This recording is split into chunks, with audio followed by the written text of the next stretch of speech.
आउ आम पिला दादन घटिबाकू जिबेनी। आम अंचल प्रकल्प हेउची आम पिला आम प्रकल्प रे काम करिवे। आज एही स्वर देखिबाकू मिलिछि ढिंकिया चारिदेशर ढिंकिया नुआगां गड़कुजंग पंचायत रे। ढिंकिया चारिदेश रे जिंदल स्टील तरफरु आरंभ होइछि नियुक्ति मेला।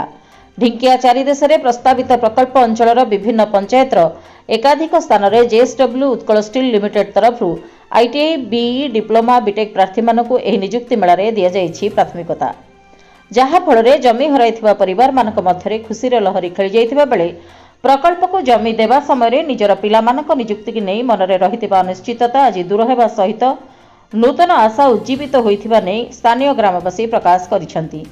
विगत दिन में जो घटना दुर्घटना घटी जाइछि आज ताहा अतीत हो जाइछि।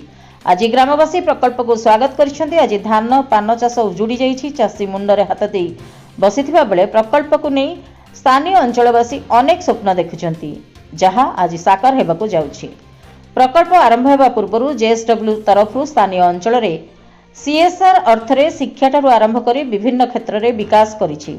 कंपनीर काम आरंभ हेउतिबा समय स्थानीय अंचल पाखापाखि 500 रु ऊर्ध्व पिलांकु नियुक्ति प्रदान करा जाइथिबा बेले आजिर ही नियुक्ति मेला द्वारा स्थानीय शिक्षित युवक युवती मानकु स्थानीय प्रकल्प रे व्यापक नियुक्ति मिलिबो बोली कहिसेंती गोविंदपुर ग्रामवासी, जे माने प्रकल्प को विरोध करी विभिन्न समय जे भली मिथ्या अपप्रचार करुछंती, जहा स्थानीय अंचलवासी विकास रे बाधा सृष्टि करुछि बोली कहबा सहित आमे चाहुचु यथाशीघ्र प्रकल्प आरंभ हेउ, जहा द्वारा आम अंचलर युवक युवती माने नियुक्ति पाइबा सहित प्रत्यक्ष और परोक्ष रे आम अंचलर उन्नतिर शिखर रे पहुंचबो बोली कहिसेंती गोविंदपुर ढिंकिया नुआगां गड़कुजंग पाटना ग्रामवासी।